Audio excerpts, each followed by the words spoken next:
की नफ्सियात होती है। जैसे ही उसे पता लगता है आप रोज़ा नहीं है, वो ऐसी बदपरहेज़ियाँ करना शुरू कर देता है कि जिससे वो बहुत सारी मुख्तलिफ़ अमराज़ का शिकार हो जाता है। ख़ास तौर पर बदहज़मी है, तेज़ाबियत है, पेट में गैस सफारा हो जाता है, मैदे में जलन शुरू हो जाती है। कुछ लोगों को तो कॉन्स्टिपेशन हो जाती है और कुछ लोगों को डायरिया स्टार्ट हो जाता है। हुँ। ख़ासकर वो लोग ज़्यादा इसमें मुतासिर होते हैं जो डायबिटिक होते हैं, जो हाइपरटेंशन के पेशेंट होते हैं। उन्हें ख़्याल ही नहीं रहता कि वो डायबिटिक पेशेंट है। वो सुबह जो मीठी सेवइयों से शुरू करते हैं और शाम तक मीठा और बेधड़क खाते चले, बाद में पता चला शुगर उनका बहुत लेवल बहुत हाई चला गया। सेम हिस्सा ब्लड प्रेशर के पेशेंट जी हैं, चूँकि माह रमज़ान के बाद दावतें भी हो रही है, घर में भी ज़रा अच्छे लाहौर के आपको पता है जैसे खाबे तैयार होते हैं, वो लोग खाना शुरू कर देते हैं। नतीजा क्या निकला, फिर उनका ब्लड प्रेशर हाई होना शुरू हो जाता है। तो ये बहुत सारी ऐसी बीमारियाँ हैं जो कि फ़ौरन बाद, यानी माह रमज़ान ख़त्म हुआ, पाबंदी ख़त्म हुई और उन्हें इंतहाई बदपरहेज़ी करना शुरू कर दी, मुरगन ग़िज़ाएँ खाई, ज़्यादा मिकदार में खाना शुरू कर दिया, जंक फूड्स का इस्तेमाल ज़्यादा कर दिया, कोल्ड ड्रिंक्स बहुत ज़्यादा मिकदार में लेना शुरू कर दिए। तो इस तरह की वो बीमारियों का शिकार हो जाते हैं और समटाइम इतना सीवियर होता है कि जान के लाले तक पड़ जाते हैं हम लोग। तो समटाइम्स ये भी नहीं पता चलता, खाना खा रहे होते हैं या फिर किसी दोस्त की तरफ गए होते हैं, कुछ खाना ऐसा जैसे स्नैक्स वगैरह भी है, उसमें भी चीज़ें बंदा नोश कर ले, फिर कभी कोल्ड ड्रिंक पी ली, उसके साथ ही फ़ौरन चाय भी पी ली, जो चीज़ आया बस उसमें हाथ डाल दिया। अब कुछ मेहमान ऐसे भी होते हैं, कहते हैं नहीं जी पी के जाना है, नहीं जी खाना खा के जाना है, जी ये भी ज़रूर चखना है, तो उनका दिल रखने के लिए भी कभी-कभी कुछ लोग खा पी लेते हैं। और वो जो एक मिक्सचर ऑफ एवरीथिंग हो जाता है कि भई गरम में सर्द, सर्द पे गरम, चटपटे खाने के साथ मीठा, मीठे के साथ जो है मिर्चें, तो उसको किस तरीके से बैलेंस किया जा सकता है? वो अंदर क्या करता है हमारे जिस्म में जाके? बेसिकली देखिए, जैसे हमारी एक महीने की एक रूटीन बन रही थी, हम इंतहाई सिंपल डाइट ले रहे थे और हमारा मैदा भी उसके मुताबिक एडजस्ट हो चुका था, बड़ा वो सॉफ्ट हो चुका था। हमें अपना मैदे को भी उसके मुताबिक आगे भी लेके चलना होगा कि ताकि हमारा मैदा डिस्टर्ब ना हो। आपको एक लिमिटेड मिकदार के अंदर खाना है ताकि आपकी सेहत पे उसके कोई मुज़र असरात ना आएँ।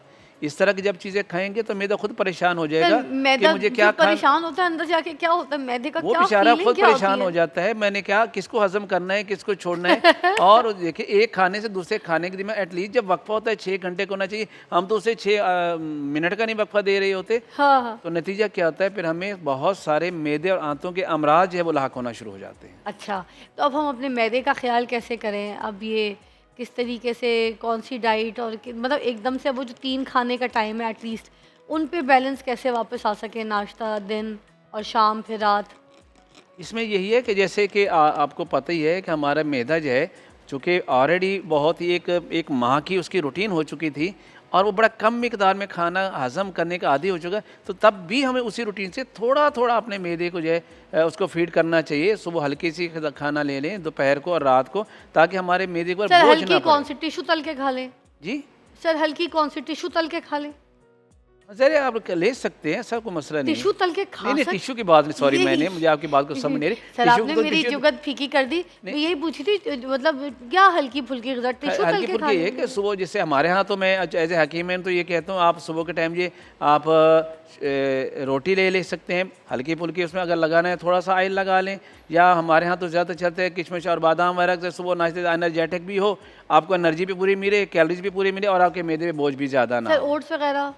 ओट्स बहुत अच्छे हैं, वो एंटी एसिड भी होते हैं और आपके जिस्म में जितनी तेज़ाबियत हो चुकी होती है, जो आप पकौड़े समोसे ये वो सारे कुछ खा के पैदा कर चुके हैं, उसको वो एक्सक्रीट भी करता है। आपकी मैदे और आंतों की जो स्वेलिंग हो चुकी है उसके भी वो ठीक कर देता है। वाह!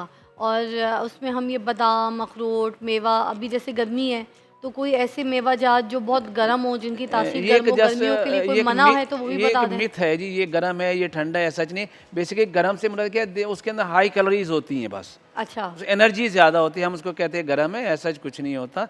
हाँ, अलबत्ता ये देखना पड़ेगा पेशेंट के मिजाज के मुताबिक वो क्या चल रहा है। हुँ। हमारी तिब का चूँकि बड़ा असूल और कानून भी ये है कि हम एक मरीज़ को जो ग़िज़ा तजवीज़ करेंगे वो सब के लिए नहीं होगी, हर एक को उसकी मिजाज के मुताबिक ही हम दवा ग़िज़ा तजवीज़ करेंगे, वही उसके लिए बेनिफिशियल होगी। सपोज़ एक बंदा डायबिटिक है और हम उसे तो ये नहीं कह सकते नहीं जी आप इसके साथ मुरब्बा खाना शुरू कर दें, तो डेफिनेटली उसका नुकसान देगा।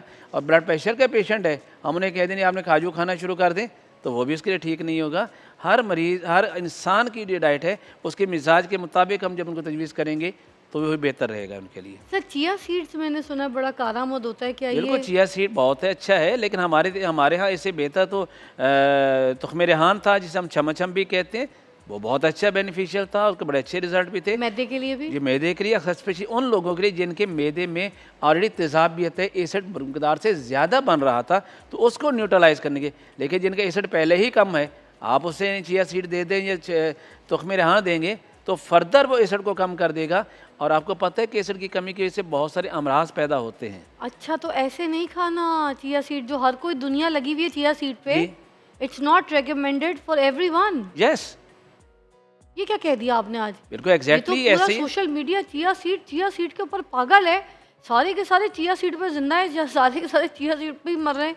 तो ये किस तरीके की बात कह दी आपने कि अगर चिया किसी सीड हर एक के लिए नहीं है, और उसका अगर एसिड कम हो गया तो अगर खतरनाक किसी हो शख्स जाएगा। का ऑलरेडी स्टमक के अंदर एसिड लेवल कम हो रहा है, उसका अल्कलाइन लेवल बढ़ा हुआ है, तो फिर क्या होगा? अब जब ये चीज़ें तो अल्कलाइन नेचर है, ये क्या तो सर उसकी- आम बंदे को कैसे पता चलेगा कि उसका जो एसिड लेवल है वो हम कम है या इसलिए ज्यादा? हम यहाँ पर आते ही तो इसलिए हैं ताकि लोगों को एक प्रॉपर गाइडलाइन दे सके, एक एजुकेट कर सके, अपने मिजाज की खुद तशखीस कर सकें कि मुझे कौन सी चीज़ लेनी है और कौन सी चीज़ें मुझे नहीं लेनी। किसी का एसिड कम है और वो चिया सीड खा ले तो उसके लिए ख़तरनाक हो जाएगा, बहुत डेंजरस हो जाएगा।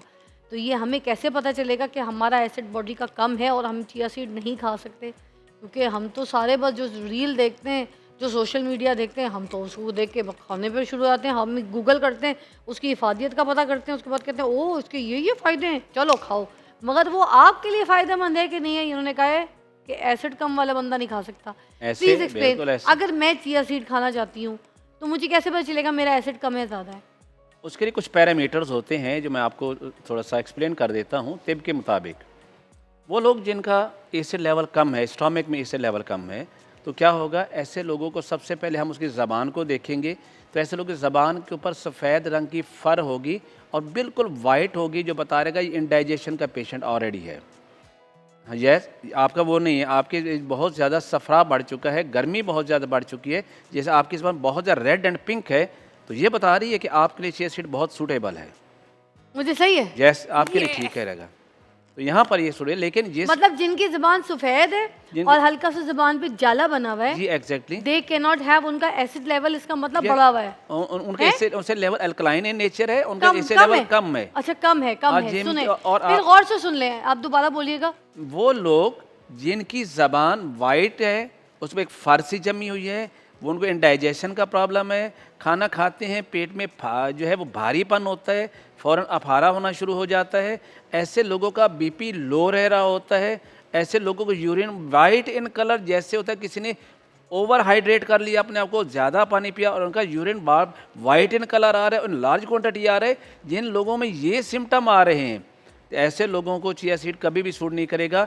अगर वो इससे कंटिन्यू करेंगे तो इनको हैज़ा पैदा कर सकता है, उनको वॉमिट स्टार्ट कर सकता है, उनको लूज मोशन स्टार्ट कर सकता है, उनका बीपी बहुत ज़्यादा लो कर सकता है, जिसकी वजह से उनको ये प्रॉब्लम क्रिएट हो सकती है। ये उन्हीं लोगों के लिए होगा जिनके मिजाज के अंदर गर्मी बहुत ज़्यादा होती, जिनकी ज़बान जो है वो रेडिश इन कलर होगी, जिनका यूरिन जो है वो बिल्कुल येलोशन कलर होगा, जिनका जो है वो घबराहट बहुत ज़्यादा हो रही होती है, जिनका बीपी बहुत डिस्टर्ब हो रहा होता है, तो ऐसे लोगों को चिया सीड बहुत सूट करेगा। इन लोगों के बहुत बेहतर है जिनके हाथ पाँव में जलन हो रही है। तो ये कुछ सिम्टम्स हैं जिनकी बेस पे हम कहते हैं आपका मिजाज जो है वो अब गर्मी वाला है, या आपका मिजाज जो है वो अब बलगमी है, या आपके मिजाज अब खुश्की वाला है। तो ये बेसिक हमारे पैरामीटर्स हैं तिब के अंदर। सर चिया सीड और तुखम मलंगा वैसे ऑलमोस्ट भाई बहन वाली सिचुएशन वन एंड रखते हैं? सेम थिंग, दोनों इनके दोनों अल्कलाइन इन नेचर हैं, ओके, दोनों एंटी इन्फ्लेमेटरी बट हैं। वो आप महंगा सस्ता वाला जो सीन है, तो अगर Exactly, कोई तुखम मलंगा इस्तेमाल कर ले One तो and चिया same. सीड वाला ही काम करेगा। बेसिकली दोनों का काम क्या होता है, आपकी स्टमक से जितना भी आपका जीआईटी है, उसके जो म्यूकोजल मेम्ब्रेन है उसके इन्फ्लेमेशन को कम करने के लिए है। ठीक है। आपका यूरिन बर्निंग में आ रहा है, बार बार आपको पेन के साथ आ रहा है, आपका यूरिन डार्क इन कलर है जैसे यानी सरसों का तेल आ रहा है, तो आप चिया सीड यूज़ कीजिएगा, आपको बहुत बेनिफिशियल होगा।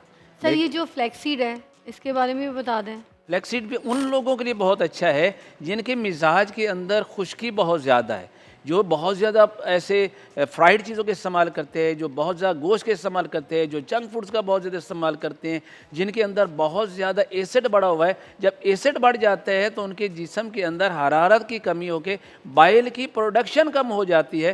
तो ऐसे लोगों को जो है फ्लैक्सीड देंगे तो उनका क्या होगा, एसिडिटी जो है, जो एसिड है वो कम होना शुरू हो जाएगा और बाइल लेवल जब वो बढ़ना शुरू हो जाएगा और उस तरीके से उस एसिड से मुतल्लिक़ जितने भी अमराज हैं, जैसे खाना खाने का पेट में गैस का हो जाना, अफारा हो जाना, खट्टे खट्टे डिकार आना, और ख़ासतौर उनको कॉन्स्टिपेशन बहुत ज़्यादा हो जाती है, उनके जोड़ों में दर्द होना शुरू हो जाता है, उनको कॉन्स्टिपेशन के एट द एंड उनको पाइल्स होना शुरू हो जाती है। तो उन लोगों के लिए फ्लैक्सीड इज़ अ बेस्ट। जिनका यूरिक एसिड लेवल बढ़ा हुआ है उनके लिए भी फ्लैक्सीड बहुत अच्छा है। अच्छा सर, एक टोटका जो कि बड़ा कारआमद, बड़ा पुराना टोटका